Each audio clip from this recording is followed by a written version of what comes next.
You're not a perfectionist. You're afraid of your own power. They'll praise your humility while you suffocate in silence. They'll call you disciplined while you quietly erase everything you create. They'll admire how detailed you are without realizing that every little revision is another attempt to delay the inevitable. Being seen, being judged, being responsible for the weight of your own brilliance. We live in a world that rewards those who shrink themselves under the mask of perfectionism. But this isn't perfectionism, this is fear. Not fear of failure, but fear of who you'd become. If you actually let go every day, you edit the email 10 times before pressing send. You spend 3 years on a project that could have taken 3 months. You delete your work before anyone sees it, not because it's bad, but because it might be good. Too good, so good, it demands you to rise to its level, and that terrifies you. Carl Jung once said, "The privilege of a lifetime is to become who you truly are." But what happens when who you truly are is too much for the life you're currently living? What happens when your soul is bigger than your habits? When your potential threatens your identity? When your light is so bright it scares the part of you that spent a lifetime hiding in the dark? They told you perfectionism was a strength, but no one told you it's often a disguise for emotional paralysis, for a fear of greatness that feels like a curse instead of a gift. Because the moment you step into your power, there are no more excuses, no one to blame, no one to save you, no one to hide behind, only you. This video is not for the lazy, it's not for the dreamers who never do, it's not for the proudly mediocre. This is for the ones who know deep down that they're different, the ones who've felt an unexplainable weight their whole lives, not because they're broken, but because they're capable, and they're afraid of that. This is not about fixing your perfectionism. This is about exposing the truth behind it. Because you're not a perfectionist. You're afraid of your own power. And that ends today. When the world teaches you to shrink, the modern man doesn't find his soul because he is looking for it in the wrong place. Carl Jung learned to hide early. Since childhood, when you had different ideas and heard things like, "That's too much. There's no need to go that far. Why complicate things?" The message was subtle, but relentless. Don't shine too brightly. Don't think differently. Don't speak loudly. Don't stand out. Because if you're too much, others will get uncomfortable. And you'll pay the price for your own light. Society applauds the mediocre and punishes the intense. We live in a culture that rewards those who fit in and destroys those who dare to overflow. The restless child is labeled troublesome.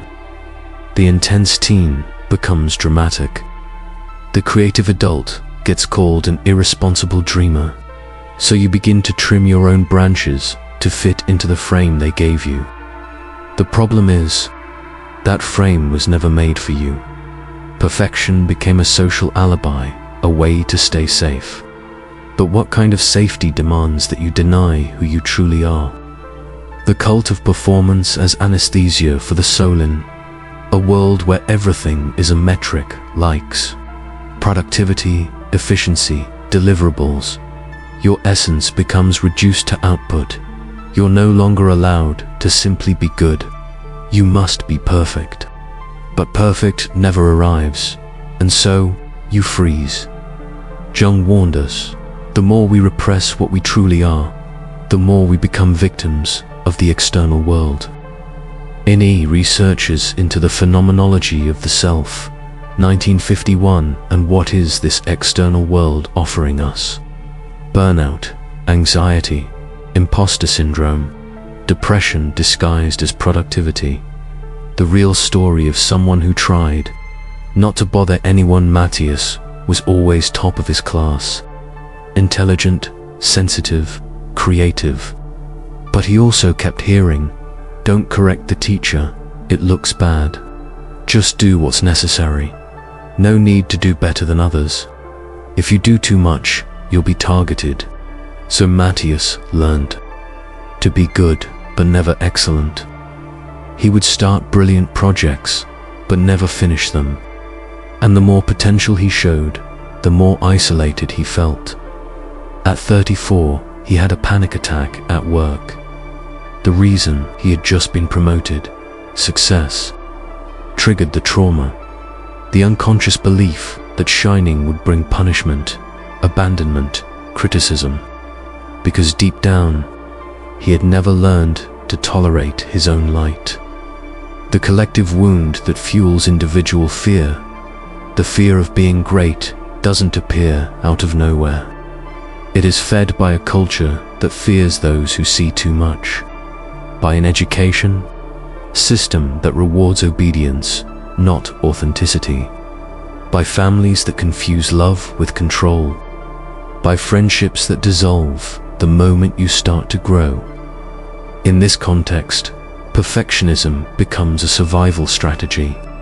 You think, if I do everything perfectly, no one will attack me, no one will reject me, no one will notice how different I really am, but the soul knows, and it screams.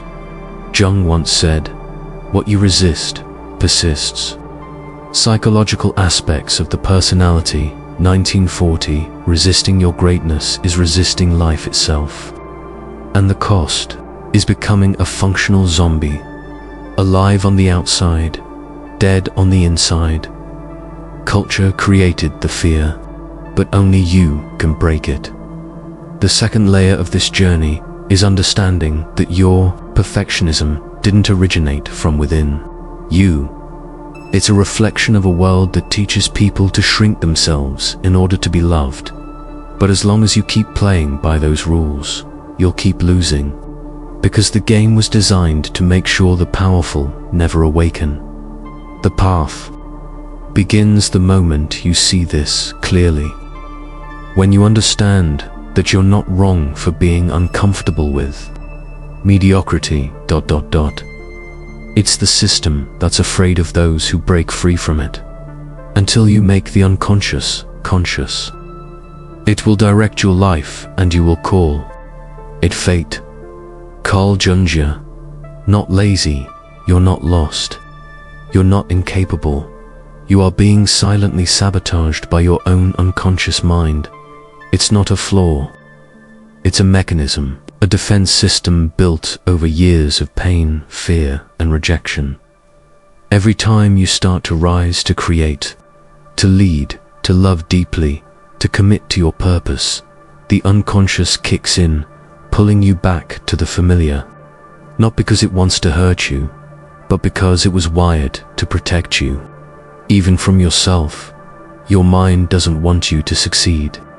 It wants you to survive. The unconscious doesn't care about your dreams. It only cares about patterns, about repeating what is known, even if it's painful.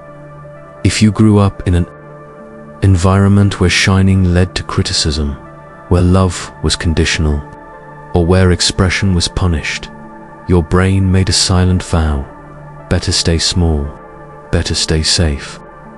So now, every time you try to expand, the alarms go off. You procrastinate, you lose motivation, you get distracted, you start doubting yourself with a voice that sounds like yours, but isn't.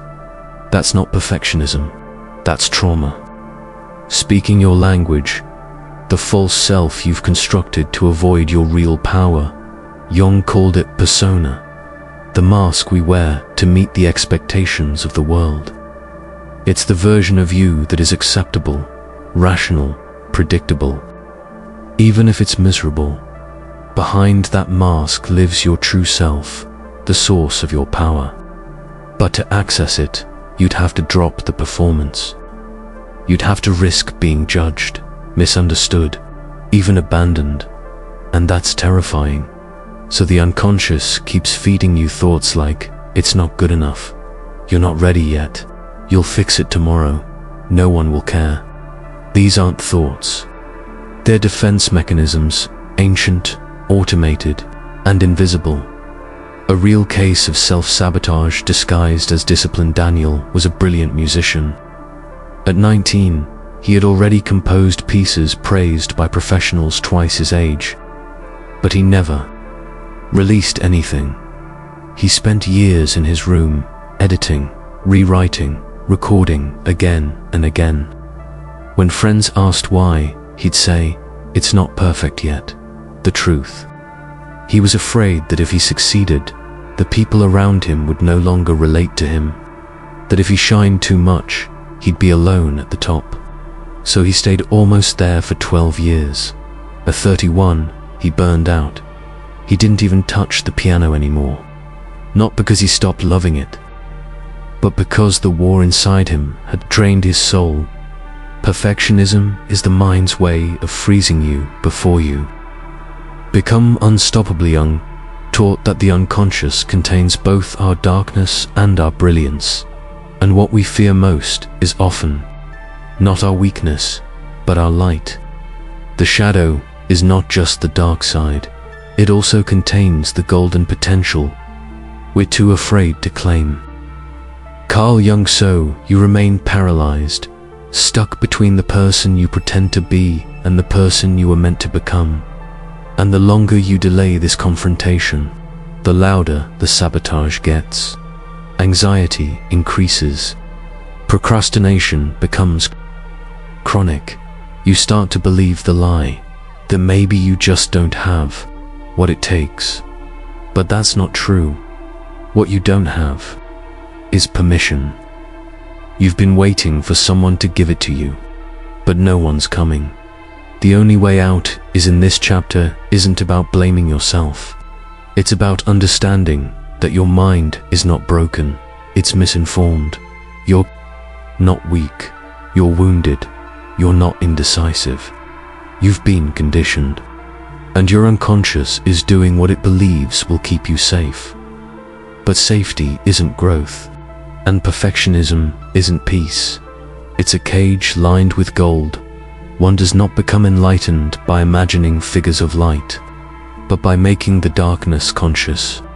Carl Jung. There's a moment in every life where the choice becomes clear. Keep hiding behind the image you've built, or step fully into the force you've always been. This moment is not glamorous. It doesn't come with applause or clarity. It comes with panic, with resistance, with grief.